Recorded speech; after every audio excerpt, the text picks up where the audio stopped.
नमस्कार दोस्तों, स्वागत है आपका हम अस्मी यूट्यूब चैनल पर। मैं हूं मनोज दत्त और सबसे पहले तो सीटेट की परीक्षा जिन विद्यार्थियों ने आज दी है उन सबको बहुत बहुत शुभकामनाएं। मैं उम्मीद करता हूं, आशा करता हूं कि आप सभी अच्छे अंकों से पास हुए होंगे। और इस सीटेट के एग्ज़ाम के बाद, आज के बाद, दो मुख्य परीक्षाएं जो आयोजित होने वाली हैं कुछ ही महीनों में। उनमें से एक बड़ी परीक्षा है राजस्थान की, जो रीट परीक्षा है, ठीक है। उसके बाद वहाँ पर जो सिलेक्शन होना है टीचर्स का, और इसके अलावा एक नेट की परीक्षा है जो पीएचडी के लिए जो अभ्यर्थी हैं, जो आवेदन करना चाहते हैं, असिस्टेंट प्रोफेसर के लिए अप्लाई करना चाहते हैं, उनके लिए नेट की परीक्षा। तो दो बड़ी परीक्षाएं अब आ रही हैं, जिनमें से रीट की परीक्षा से संबंधित आज का यह वीडियो है। रीट की परीक्षा में जो सिलेबस लगा हुआ है, ठीक है, संस्कृत के विद्यार्थियों की मैं बात कर रहा हूँ, संस्कृत के स्टूडेंट्स के लिए वीडियो है। रीट के सिलेबस में जो पॉइंट्स लगे हुए हैं वो सिर्फ वहाँ की परीक्षा को जो है क्रैक करने के लिए ही नहीं है।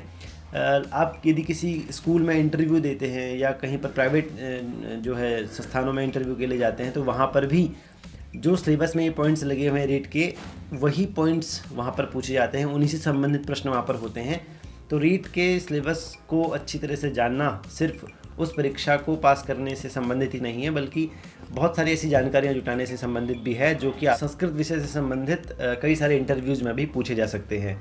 तो उन विद्यार्थियों के लिए ये चैनल है जो रीट की तैयारी कर रहे हैं, नेट की तैयारी कर रहे हैं और संस्कृत विषय से हैं, तो उनके लिए यहाँ पर बहुत सारी वीडियोज़ और बहुत सारी जानकारियाँ, बहुत सारे कॉन्सेप्ट टॉक्स, मोटिवेशनल वीडियोज़ और बहुत सारे ऐसे लोगों के अनुभव जो है यहाँ पर शेयर किए जाएंगे। उनको मैं यहाँ पर चैनल पर आमंत्रित करूँगा और उनसे इस तरह के प्रश्न या इस तरह का एक संवाद हम करेंगे, जो कि जिससे कि वो अपने अनुभव आपको बताएंगे कि किस तरह से उन्होंने पहली बार में नेट का या सीटेट का या फिर रीट का किस तरह का कोई एग्ज़ाम उन्होंने क्लियर किया और अभी वो अच्छे पद पर नियुक्त हैं। तो उन लोगों को भी यहाँ पर बुलाकर उनके अनुभव भी आपके साथ साझा कराऊंगा।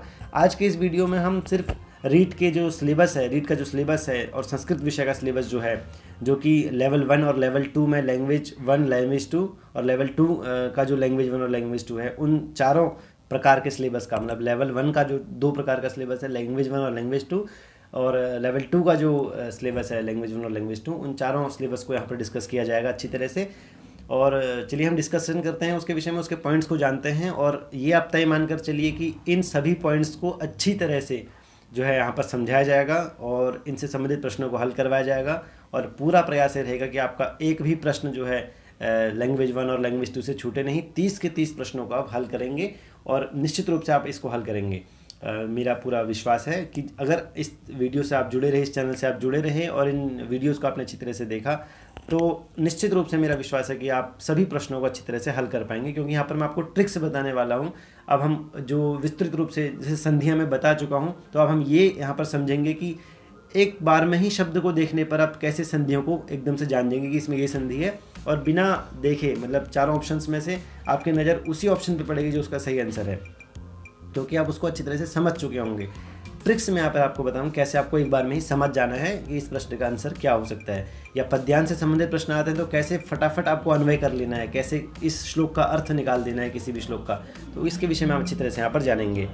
रीट में संस्कृत विषय का सिलेबस डिस्कशन करने से पहले एक छोटी सी जानकारी मैं आपको देना चाहता हूँ कि नेट की जो तैयारी कर रहे हैं जो बच्चे, ठीक है, संस्कृत विषय से नेट जेआरएफ की तैयारी कर रहे हैं, उनके लिए भी इस चैनल पर बहुत कुछ है। नेट के जो सिलेबस में जो ग्रंथ लगे हुए हैं, जो संस्कृत का साहित्य में से जो किताबें लगी हुई हैं, उनका जो मूल पाठ है उससे संबंधित कई वीडियोस यहाँ पर आ चुकी हैं और उनको अब डायग्राम विधि से समझाने का प्रयास जो किया गया है। डायग्राम विधि से समझाने वाली जो वीडियो हैं या छोटे छोटे पॉइंट्स को समझाकर जहाँ पर जिन वीडियोज़ में बताया गया है, वो वीडियोज़ अब यहाँ पर अपलोड की जाने वाली हैं। तो नेट के सिलेबस तक भी इन वीडियोज़ को पहुँचा दीजिए।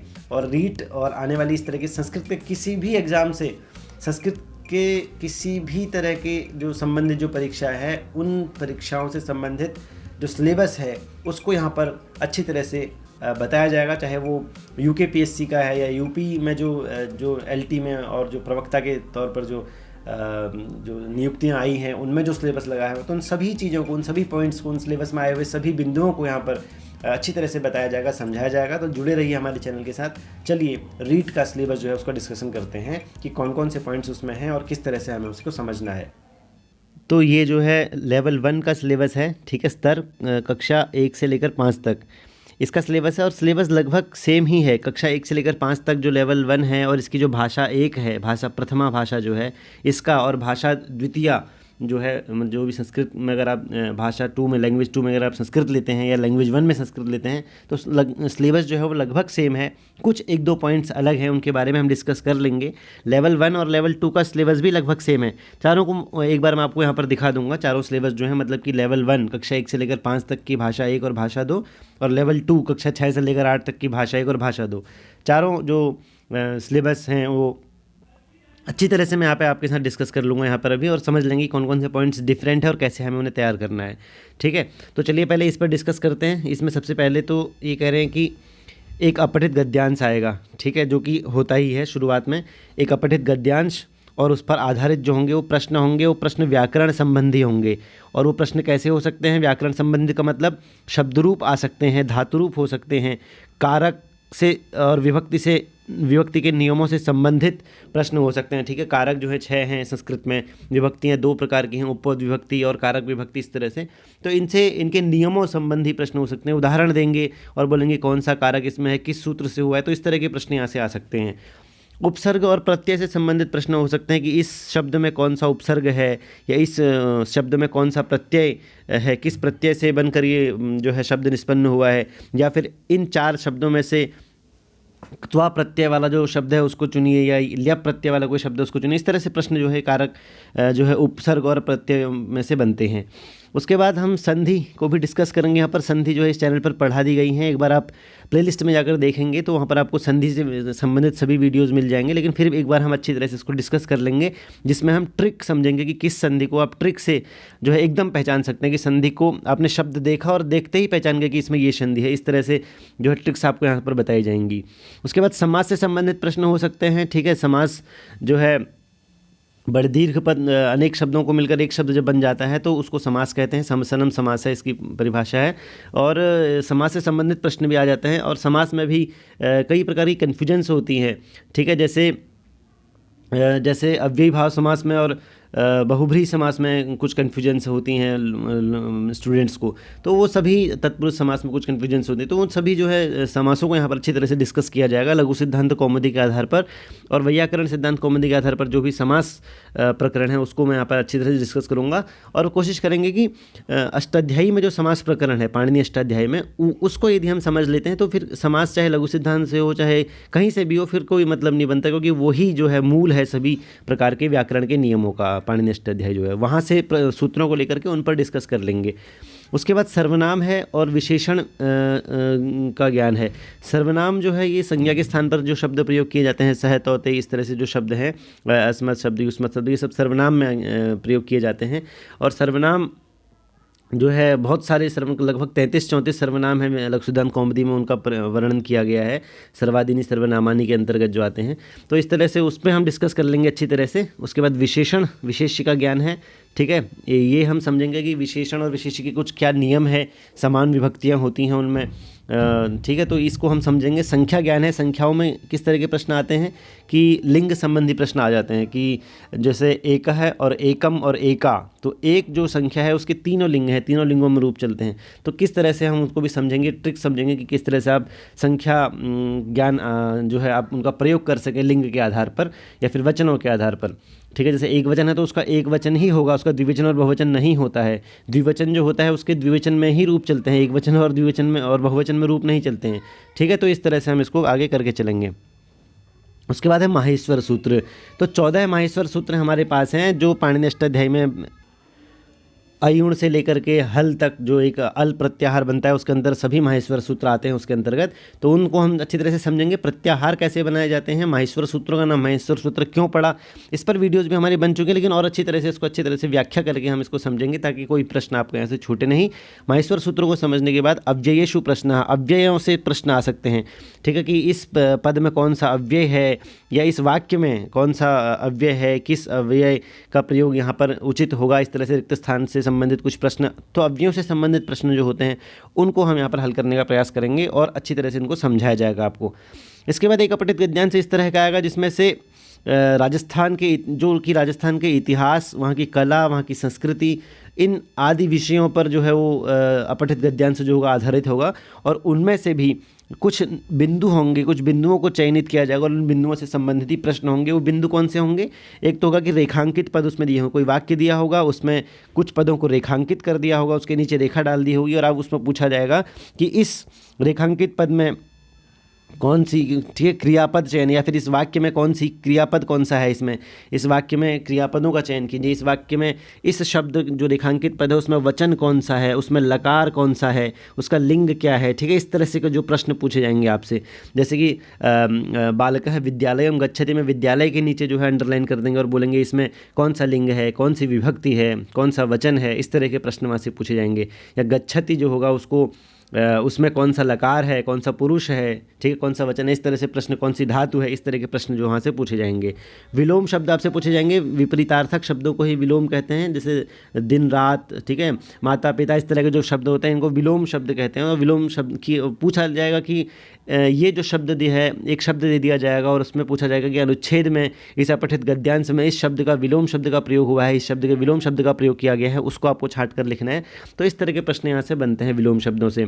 उसके बाद एक प्रश्न बनेगा लकार से संबंधित, लकार परिवर्तन, ठीक है। जैसे कहा जाएगा कि सह विद्यालयम गच्छति, इसको जो है लंग लकार में परिवर्तित कीजिए, तो सह विद्यालयम अगमत, इस तरह से बन जाएगा। तो और 4 ऑप्शन दिए होंगे, हमें उसमें से छांटना होगा कि इस लकार में जो ये रूप बना है, इस रूप का इस भिन्न लकार में क्या रूप बनेगा। तो वहाँ पे हमको लकार परिवर्तन की जो है नियम पता होने चाहिए कि वही विभक्ति, वही पुरुष और वही वचन होना चाहिए, ठीक है।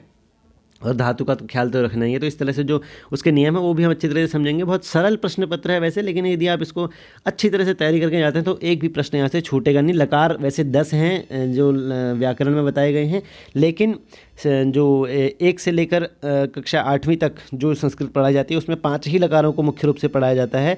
लट, लंग, लृट, विधिलिंग, 4 लकारों को, माफ़ कीजिएगा, 4 लकारों को अच्छी तरह से पढ़ाया जाता है।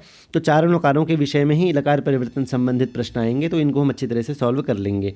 उसके बाद कुछ प्रश्न ऐसे हैं जो संस्कृत भाषा के शिक्षण से संबंधित हैं कि संस्कृत भाषा का शिक्षण जब हम करेंगे, जब पढ़ाया जाएगा बच्चों को, तो उसमें विधियां कौन कौन सी प्रयोग की जानी चाहिए। तो इसके सारे नोट्स भी, सारे प्रकार के बिंदु पॉइंट्स हमारे पास हैं, उनको अच्छी तरह से आपके साथ डिस्कस करेंगे। संस्कृत भाषा के शिक्षण का सिद्धांत कौन कौन से हो सकते हैं, इनके विषय में भी हम अच्छी तरह से जानेंगे। इनसे यहाँ से प्रश्न जो बनते हैं उनको हम सॉल्व कर पाएंगे। हमारी इस चैनल को आप सब्सक्राइब कर लेना। उसके बाद जो भी वीडियोज़ इस पर आएंगी बेल आइकन को दबा देना, तो आपको सारी वीडियोज़ जो हैं आप अपडेट रहेंगे उन सभी वीडियो से। उसके बाद संस्कृत भाषा कौशल विकास, LSRW जो होता है, लिसनिंग, स्पीकिंग और राइटिंग और रीडिंग और राइटिंग, ये जो 4 चीज़ें हैं, लिसनिंग यानी कि श्रवणम, स्पीकिंग यानी कि संभाषणम, और रीडिंग यानी कि पठनम, और राइटिंग यानी कि लेखनम। तो ये जो संस्कृत भाषा के कौशल विकास में इन चारों का क्या महत्व है और किस तरह से इनका प्रयोग किया जाना चाहिए, कौन कौन से विधियों का प्रयोग इनके साथ किया जाना चाहिए, कौन कौन से सिद्धांत हैं इनसे संबंधित, उनके विषय में हम जानेंगे। और उसके बाद जो टीचिंग एड्स हैं उनके विषय में प्रश्न आ सकते हैं कि संस्कृत अध्यापन करते समय जो अधिगम के साधन है, टीचिंग एड्स हैं, पाठ्य पुस्तक आदि हैं, संप्रेषण के साधन आदि हैं, ठीक है। तो ऑडियो, वीडियो, विजुअल जो चीज़ें होती हैं, कौन कौन से टीचिंग एड्स हैं, उनके विषय में प्रश्न पूछे जा सकते हैं, वो हमें पता होने चाहिए एक शिक्षक के तौर पर। तो उन सब के विषय में भी यहाँ पर विस्तृत रूप से चर्चा की जाएगी। आज हम सिर्फ सिलेबस डिस्कशन कर रहे हैं, आगे इन सभी विषयों से जो है अलग अलग वीडियोज आएंगे और उनमें इन सभी विषयों के एक एक पॉइंट को लेकर के अच्छी तरह से आपको समझाया जाएगा। तो बने रहिए इस चैनल के साथ आप। उसके बाद जो अगला जो पॉइंट है इसमें दिया गया है कि संस्कृत भाषा शिक्षणस्य मूल्यांकन संबंधी प्रश्न, कि संस्कृत भाषा शिक्षण का जब मूल्यांकन हम करेंगे उसके बाद तो मूल्यांकन संबंधी प्रश्न यहाँ से पूछेंगे। मूल्यांकन कैसे किया जाएगा, किन किन तरीक़ों से मूल्यांकन कर सकते हैं, ठीक है। उस लेवल के छात्रों का 1 से 5 तक की कक्षा है तो कैसे मूल्यांकन करेंगे, क्या क्या विधियाँ हो सकती हैं, और 6 से 8 तक की कक्षा है तो कैसे मूल्यांकन होगा। उसके बाद मौखिक लिखित प्रश्नानाम प्रकार है, सतत मूल्यांकनम, उपचारात्मक शिक्षणम। तो इन सब से संबंधित जो प्रश्न होंगे या जो भी इनसे संबंधित जो संबंधित जो नोट्स हैं उनको यहाँ पर मैं आपको जो प्रोवाइड भी कराऊंगा और उनको अच्छी तरह से यहाँ पर हम समझेंगे भी, उसको समझाऊंगा भी व्याख्यात्मक रूप से। तो पूरी तरह से इस सिलेबस को यहाँ पर आपको बताया जाएगा। इसके अलावा रीड से संबंधित लेवल 1 की परीक्षा का जो भाषा द्वितीय है, ठीक है, मतलब कि सेकंड लैंग्वेज के तौर पर यदि आप संस्कृत को लेते हैं तो उसका क्या सिलेबस है, उसका भी सेम सिलेबस है। जैसे वहाँ पर माहेश्वर सूत्र थे भाषा 1 में, तो यहाँ पर आपको थोड़ा सा यहाँ पर माहेश्वर सूत्रों की जगह पर आपको विशेषण लिंग संख्या ज्ञान मिल जाएगा, समय ज्ञान यहाँ पर आ गया है, ऐड जो हो गया है। तो ये कुछ थोड़ा सा ही जो है भिन्नता है सिलेबस में, बाकी सिलेबस पूरा का पूरा सेम है। हाँ, वहाँ पर अपठित गद्यांश ही पूछ रहे थे लेवल 1 की लैंग्वेज 1 में यदि आप देखेंगे तो यहाँ पर लेकिन पद्यांश भी दिया गया है कि श्लोक भी आ सकते हैं अपठित पद्यांश, और उस अपठित पद्यांश या फिर कोई ऐसा श्लोक वहाँ पर दिया गया होगा जो राजस्थान के इतिहास, कला, संस्कृति आदि पर आधारित होगा, और वहाँ से जो है आप इस संधि समास कारक प्रत्यय छंद, क्योंकि वो पद्यांश है तो छंद से संबंधित और लकार संबंधी प्रश्न उनमें से पूछे जाएंगे। तो एक अपठित गद्यांश और एक अपठित पद्यांश लैंग्वेज 2 के तौर पर यदि आप संस्कृत को लेते हैं तो पूछा जाएगा। कोई बहुत ज़्यादा डिफरेंट या कठिन नहीं है, बहुत सरल ही है। श्लोक को समझने का, उसको अन्वय कैसे करते हैं, उसके अर्थ को आप कैसे निकाल सकते हैं, उसको भी मैं यहाँ पे अच्छी तरह से आपको बता दूंगा, ताकि इस श्लोक को पढ़ते ही आप जो है उससे संबंधित प्रश्नों को हल कर पाए। फिर विशेषण, विशेष्य और लिंग संबंधी प्रश्न, ये सब वही प्रश्न हैं जिनके बारे में हम डिस्कस कर चुके हैं लैंग्वेज 1 के सिलेबस में जब हमने डिस्कशन किया था अभी। और इसके बाद कुछ नई चीज़ें यहाँ पर जो ऐड हुई हैं वो ये हैं कि एक तो संस्कृत अनुवाद आएगा, ठीक है, संस्कृत अनुवाद आ सकता है, और इसी से संबंधित एक बिंदु और है अशुद्धि संशोधनम। संस्कृत अनुवाद यदि आएगा तो अशुद्ध वाक्य भी दे सकते हैं वो, और अशुद्ध वाक्य को आपको ठीक करना होगा कि इस वाक्य में, जैसे वो बोलेंगे अहम विद्यालयम गच्छति, तो इसमें अशुद्ध वाक्य है, इसको शुद्ध कीजिए। तो वहाँ पर जो 4 ऑप्शन दिए होंगे उसमें एक गच्छामि होगा, तो गच्छामि आपको वहाँ पर सिलेक्शन उसका सेलेक्ट करना है कि ये सही है, अहम विद्यालयम गच्छामि, क्योंकि अस्मत् शब्दों के साथ उस उत्तम पुरुष के जो रूपों का प्रयोग किया जाता है। तो इस तरह से कुछ अशुद्ध संशोधन से संबंधित प्रश्न आपसे पूछे जाएंगे, और संस्कृत अनुवाद के विषय में भी पूछा जा सकता है। स्वर और व्यंजनों के उच्चारण स्थान आपसे पूछे जाएंगे, जो कि बहुत ही सरल है, अच्छी तरह से इसको हम समझेंगे, ठीक है। संस्कृत में जितने भी वर्ण हैं उन सभी वर्णों का एक अपना उच्चारण स्थान है, वो एक निश्चित स्थान से उच्चारित किए जाते हैं, तो उनके स्थानों के नाम के विषय में भी हम जानेंगे। वाच्य परिवर्तन एक नया बिंदु यहाँ पर जरूर है। वाच्य परिवर्तन में केवल लट लकार से संबंधित है, तो ये भी बहुत सरल प्रश्न है। इसके कुछ अपने नियम हैं, जैसे प्रथमा जो है यदि जो कर्ता है उसमें प्रथमा विभक्ति होती है, लेकिन जब हम वाच्य परिवर्तन करेंगे उसको कर्मवाच्य में, भाववाच्य में करेंगे तो कर्ता में तृतीय हो जाती है, और कर्म जो है वो उक्त हो जाता है तो उसमें प्रथमा हो जाती है। तो इस तरह से कुछ इसके अपने नियम हैं, उनके बारे में हम विस्तृत रूप से जानेंगे। और वाच्य परिवर्तन बहुत सरल टॉपिक है, बहुत ज़्यादा कठिन नहीं है। अशुद्धि संशोधन, ये इस पर हम डिस्कस कर चुके हैं। संस्कृत सूक्त है, सूक्तियाँ दी होंगी, और ये पूछा जा सकता है कि कहाँ से ली गई है, या जो है इस सूक्ति, ये सूक्ति जो किस संदर्भ में यहाँ पर दी गई है, इस तरह से प्रश्न यहाँ से पूछे जा सकते हैं। तो और इसके अलावा जो इस पॉइंट से जो अन्य बिंदु बन रहे हैं वो ये तो है संस्कृत भाषा शिक्षण विधियाँ, संस्कृत भाषा शिक्षण के जो सिद्धांत हैं, और संस्कृत शिक्षण अभिरुचि प्रश्न, ये यहाँ पर नया टॉपिक है, क्योंकि ये दो तो लैंग्वेज 1 में भी आए थे। अभिरुचि प्रश्न कि संस्कृत शिक्षण में यदि आपको अभिरुचि उत्पन्न करनी है, छात्रों में अभिरुचि उत्पन्न करनी है, तो उससे संबंधित प्रश्न भी आपको यहाँ पर पूछे जा सकते हैं।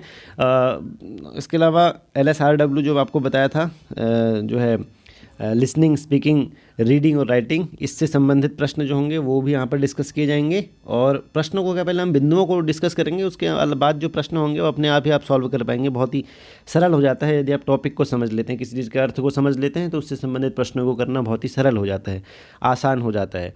संस्कृत शिक्षण में अधिगम के साधन यानी कि टीचिंग एड्स, इनके विषय में जानेंगे। संस्कृत शिक्षणे संप्रेषणस्य साधनानि, संस्कृत शिक्षण करते समय संप्रेषण जब होगा, जब छात्रों के साथ जब आप ज्ञान का संप्रेषण करेंगे, ठीक है, तो वो उसके साधन कौन कौन से हो सकते हैं। ऑडियो विजुअल, जो भी ये सब चीज़ें एक दूसरे से संबंधित ही हैं, मतलब कि इसी टॉपिक के अंतर्गत ये दोनों बिंदु भी हैं कि संस्कृत की पाठ्यपुस्तकें हो सकती हैं, या फिर आजकल ऑनलाइन टीचिंग जैसे हो रही है वो एक बहुत अच्छा माध्यम भी हो सकता है, या फिर प्रोजेक्टर आदि, ये सब चीज़ों के बारे में बहुत सारे टीचिंग एड्स हैं, 20-25 से ऊपर टीचिंग एड्स हैं अच्छे, और उनके भी अलग अलग प्रकार हैं। तो अच्छी तरह से उनके विषय में जानेंगे जब इस टॉपिक के विषय ऊपर जब हम बात करेंगे। और संस्कृत भाषा शिक्षण से मूल्यांकन संबंधी प्रश्न, तो ये भी हम डिस्कस कर चुके हैं लैंग्वेज 1 के सिलेबस डिस्कशन के समय। इसके बाद बारी आती है लेवल 2 की, यानी कि स्तर 2 कक्षा 6 से लेकर 8 तक। इसके विषय में अब इसके जो इसमें यदि आप लैंग्वेज फर्स्ट के रूप में संस्कृत भाषा को लेते हैं तो उसका क्या सिलेबस है। सिलेबस वही है जो हम डिस्कस कर चुके हैं, मैंने पहले ही बताया था कि सेम ही है, कुछ अलग पॉइंट्स हैं उनके विषय में हम जान लेंगे। 30 प्रश्न बनते हैं ठीक है, संस्कृत लैंग्वेज 1 से और लैंग्वेज 2 से। यदि आप लैंग्वेज 1 में संस्कृत को लेते हैं तो 30 प्रश्नों का सामना आपको करना पड़ेगा, जो कि बहुत ही सरल प्रश्न होते हैं, जिसमें से 10-15 क्वेश्चन तो अपठित गद्यांश और पद्यांश से रिलेटेड ही होते हैं। तो उनमें 15 नंबर आपके आए, ऐसा प्रयास स्टूडेंट्स का रहता है, और वो बिल्कुल सही भी है, क्योंकि वहाँ से कोई प्रश्न छूटना नहीं चाहिए हमारा, किसी प्रकार का गलत नहीं होना चाहिए। तो लैंग्वेज 1 के तौर पर संस्कृत को यदि आप लेते हैं स्तर 2 में, लेवल 2 में, कक्षा 6 से लेकर 8 तक जिन्होंने अप्लाई किया है वो छात्र, तो उनके लिए इस सिलेबस को बनाया गया है। और इस सिलेबस में क्या डिस्कशन है इसके बारे में हम अच्छी तरह से जानते हैं। क्या इसमें मुख्य पॉइंट हैं, वही मुख्य पॉइंट्स हैं जो हम जान चुके हैं। अपठित गद्यांश पहले आएगा और उससे संबंधित जो प्रश्न होंगे, शब्द रूप, धातु रूप, कारक, विभक्ति, उपसर्ग, प्रत्यय, संधि, समास, सर्वनाम, विशेष्य, विशेषण, संख्या ज्ञान, उच्चारण स्थान, अव्ययों में से प्रश्न, ये सब हम डिस्कस कर चुके हैं। और इनके विषय, इनके बिंदुओं के रूप में, इनके नियमों के रूप में, जो है इनके सूत्रों के रूप में, उदाहरणों के लिए जो अच्छी तरह से हम अपने आने वाली वीडियोज़ में इनको समझाएंगे, और यहाँ से किसी भी प्रकार का डाउट आपका नहीं रहेगा। बहुत ही सरल टॉपिक्स हैं और बहुत ही ट्रिक्स हैं, इनकी बहुत छोटी छोटी ट्रिक्स हैं। ऐसा प्रयास करेंगे कि उन ट्रिक्स के माध्यम से आप एक बार में ही उन सभी प्रश्नों को जो है हल कर पाएँ, उन पर ज़्यादा समय आप न लगाएं किसी तरह का। उसके बाद एक अपठित गद्यांश राजस्थान के इतिहास, कला और संस्कृति, इन पर आधारित हो सकता है, और वहाँ से प्रश्न बन सकते हैं। व्याकरण संबंधी प्रश्न आएंगे। व्याकरण संबंधी प्रश्नों में क्या करना है, क्रियापद चयन हो सकता है, वचन होगा, लकार, लिंग, तो इनसे संबंधित प्रश्न आएंगे। और विलोम शब्द, लकार परिवर्तन, इनसे संबंधित प्रश्न भी हो सकते हैं। लकार परिवर्तन में आपसे 4 प्रकार के लकार पूछे गए थे जो है स्तर 1 में, लेवल 1 में, लेकिन यहाँ पर 5 लकार आ गए हैं। 6 to 8 में 5 लकार आ गए हैं, लट, लंग, लिट, लोट और विधलिंग। तो लोट लकार यहाँ पर एक नया जुड़ गया है। तो यहाँ पर इन 4 या 5 लकारों से प्रश्न यहाँ पर बनेंगे। लेवल 1 में 4 ही लकारों में से प्रश्न आ रहे थे लकार परिवर्तन से संबंधित। इसमें होता क्या है, कुछ नहीं, एक लट लकार से संबंधित एक वाक्य दे देंगे और बोलेंगे इसको विधिलिंग लकार में कन्वर्ट करो। तो विधिलिंग लकार में कन्वर्ट करने के लिए लकार जो होता है वो क्रियाओं का रूप होता है, तो क्रियापद ही हमें बस बदलना है, बाकी चीज़ें सारी की सारी सेम रहेंगी। तो बस रूप याद होनी चाहिए, और वो कैसे याद करने वो हम आपको बता देंगे अच्छी तरह से यहाँ पे, ठीक है। बस इतना सही फ़र्क है। इसके बाद जो अगले इसके पॉइंट्स हैं वो भी वही पॉइंट्स हैं जिनके बारे में हम डिस्कस कर चुके हैं, जैसे कि संस्कृतानुवाद, ठीक है, ये भी संस्कृत में अनुवाद आएगा, और वाच्य परिवर्तन आएंगे। वाक्य में से प्रश्न निर्माण, ये एक नया पॉइंट है। प्रश्न निर्माण में क्या होता है कि प्रश्न बोलेंगे कि अहम विद्यालयम गच्छामि, जैसे ये एक वाक्य दे दिया, इसमें अहम के नीचे जो है अंडरलाइन कर दिया और बोला कि प्रश्न बनाओ। तो आगे प्रश्न आप ये बनाएंगे, प्रश्न वहाँ पर ये लिखा होगा, जैसे सह विद्यालयम गच्छति है, या सह के नीचे अंडरलाइन कर दिया है और बोला कि प्रश्न बनाओ। तो आपको देखना है कि सह जो है एक वचन का रूप है और प्रथम पुरुष का रूप है, मतलब हाँ प्रथम पुरुष का है, तो यहाँ पर क्या आएगा, तो आप लिखेंगे कह विद्यालयम गच्छति, ठीक है। तो इस तरह से प्रश्न बनेंगे। अहम जो है भोजनम करोमि, अहम भोजनम खादामि, तो अहम किम खादामि, इस तरह से प्रश्न यहाँ पर आएंगे। तो प्रश्न निर्माण की जो विधियाँ हैं, कह के शब्द रूप जो आपको याद होने चाहिए, और कह में भी पुल्लिंग में, कह के स्त्रीलिंग में है ना, कह कौ के बनता है पुल्लिंग में, और का के काह स्त्रीलिंग में बनता है, और किम के कानी नपुंसकलिंग में बनता है। इस तरह से प्रश्न निर्माण जो है आप कर पाएंगे यदि आप कह के रूपों को समझ लेंगे। यहाँ पर बताया जाएगा अच्छी तरह से, प्रैक्टिस भी करवाई जाएगी, आप चिंता मत करिए। और अशुद्धि संशोधन और संस्कृत सूक्तियाँ, ये इनसे संबंधित प्रश्न बनेंगे। बाकी पॉइंट्स वही हैं, संस्कृत भाषा शिक्षण की विधियाँ और संस्कृत भाषा शिक्षण के सिद्धांत, संस्कृत भाषा कौशल के विकास जो है, कौशल का विकास कैसा होगा, कैसे होगा और किन किन पॉइंट से संबंधित होगा, वही है श्रवणम, संभाषणम, पठनम, लेखनम, जो हम डिस्कशन कर चुके हैं। संस्कृत अध्यापनस्य अधिगम साधनानि, टीचिंग एड्स के बारे में पूछा जाएगा, संप्रेषण के साधन और पाठ्यपुस्तक, जिनमें से 2 मुख्य पॉइंट बनते हैं। उसके अलावा जो आगे बिंदु दिए गए हैं, इनमें संस्कृत भाषा शिक्षण का मूल्यांकन संबंधी प्रश्न आएंगे। मौखिक लिखित प्रश्नानाम के प्रकार, प्रश्नों के जो प्रकार हैं, जो मौखिक प्रकार हैं या लिखित प्रकार हैं, वो किस तरह से बनते हैं उनके विषय में हम जानेंगे। सतत मूल्यांकन और उपचारात्मक शिक्षण, इनके विषय में अच्छी तरह से हम समझेंगे। तो कुछ ऐसे पॉइंट्स हैं संस्कृत भाषा राजस्थान से हाँ, यहाँ से ये जो पॉइंट है ये बिल्कुल नया पॉइंट है कि संस्कृत भाषायां राजस्थान से संस्कृत साहित्यकाराणाम योगदान संबंधी है प्रश्न। तो ऐसे कुछ संस्कृत साहित्य के ऐसे कवियों का या लेखकों का नाम हमें पता होना चाहिए जो राजस्थान से हैं और उन्होंने किसी साहित्य की रचना की है। तो संस्कृत भाषा के क्षेत्र में राजस्थान के जो संस्कृत साहित्यकार हैं उनका क्या योगदान है, इससे संबंधित कुछ प्रश्न हो सकते हैं। प्रश्न ऐसे क्या होंगे कि कोई रचना का नाम, 4-5 रचनाओं का नाम दे दिया जाएगा और कहा जाएगा कि इसमें से राजस्थान के कवि के द्वारा लिखित रचना कौन सी है, या कोई रचना दी जाएगी और 4-5 कवियों का नाम दे दिया जाएगा और पूछा जाएगा कि इनमें से ये किसकी रचना है जो कवि राजस्थान से संबंधित होगा उनमें से। तो ऐसे प्रश्न बनेंगे। ये जो एक यहाँ पर नोट दिया हुआ है छोटा सा, ये बहुत ही इंपॉर्टेंट नोट है और इसका ध्यान आपको रखना है सिलेबस में जब आप तैयारी करेंगे। तो जब हम मिलकर तैयारी करेंगे तो इसका ध्यान हमें रखना है कि हालांकि प्रश्न जो होंगे वो 6 to 8 की पुस्तकों के आधार पर ही पूछे जाएंगे, ठीक है। मतलब बहुविकल्प प्रश्नों का मापदंड जो होगा वो 6 से 8 तक के राज्य सरकार के द्वारा निर्धारित पाठ्यक्रम एवं शैक्षणिक सत्र 2019-20 की प्रचलित पाठ्यपुस्तकों के आधार पर होगा। मतलब कि जो प्रश्न होंगे वो 6 to 8 मतलब राजस्थान सरकार के द्वारा जो भी पाठ्यक्रम में जो पुस्तकें लगाई गई हैं सत्र 2019-20 में, उन पाठ्यपुस्तकों के आधार पर ही प्रश्न पूछे जाएंगे। लेकिन उनकी कठिनाई का स्तर जो होगा, ठीक है, वो जो होगा वो 12वीं कक्षा के आधार पर होगा कि 12वीं कक्षा में जिस तरह के प्रश्न पूछे जाते हैं संस्कृत विषय में, जो कठिनाई का स्तर 12वीं कक्षा के छात्रों को रहता है, वही कठिनाई का स्तर जो होगा वो इस रीट परीक्षा में होगा, रीट परीक्षा के प्रश्नों का होगा। तो हालांकि सिलेबस जो होगा वो 6 to 8 का होगा, उनकी पाठ्यपुस्तकों से संबंधित होगा, लेकिन उसकी कठिनाई का स्तर जो होगा वो होगा 12वीं के बच्चों के स्तर के लगभग बराबर होगा। तो आप BA, MA, B.Ed सब कर चुके हैं, उसके बाद रीट परीक्षा दे रहे हैं, तो 12वीं का स्तर तो कुछ होता नहीं है, बहुत ही छोटा ही लेवल है 12वीं का लेवल आपके लिए। तो लेकिन फिर भी उस तरह से हम प्रयास करेंगे कि कोई प्रश्न हमारा छूटे नहीं, ठीक है। इसके बाद लेवल 2 के जब हम लैंग्वेज 2 की बात करते हैं, स्तर 2 लैंग्वेज 2, उसकी बात जब हम करते हैं तो वहाँ पर भी सेम ही सिलेबस है, बहुत ज़्यादा डिफरेंट नहीं है, ठीक है। एक बार नज़र डाल लेते हैं, ठीक है। ये है लेवल 2 और 6 to 8 भाषा द्वितीय संस्कृतम, सेकंड लैंग्वेज के तौर पर यदि आप संस्कृत को लेते हैं तो वही प्रश्न बनते हैं। यहाँ से भी एक अपठित गद्यांश आएगा और अपठित गद्यांश में से व्याकरण संबंधी प्रश्न ही आएंगे। उसके बाद एक अपठित पद्यांश या श्लोक यहाँ पर आएगा जिसमें राजस्थान के इतिहास, कला, संस्कृति आदि पर आधारित होगा और वहाँ से व्याकरण संबंधी प्रश्न बनेंगे। माहेश्वर सूत्राणाम संबंधी नए प्रश्न, हाँ ये आ सकते हैं। 14 माहेश्वर सूत्र हैं हमारे, जो अयुण रली किस तरह से सारे स्वर और व्यंजन उसमें आते हैं, उनसे संबंधित प्रश्न आ सकते हैं। प्रत्याहार से संबंधित प्रश्न बनते हैं वहाँ से।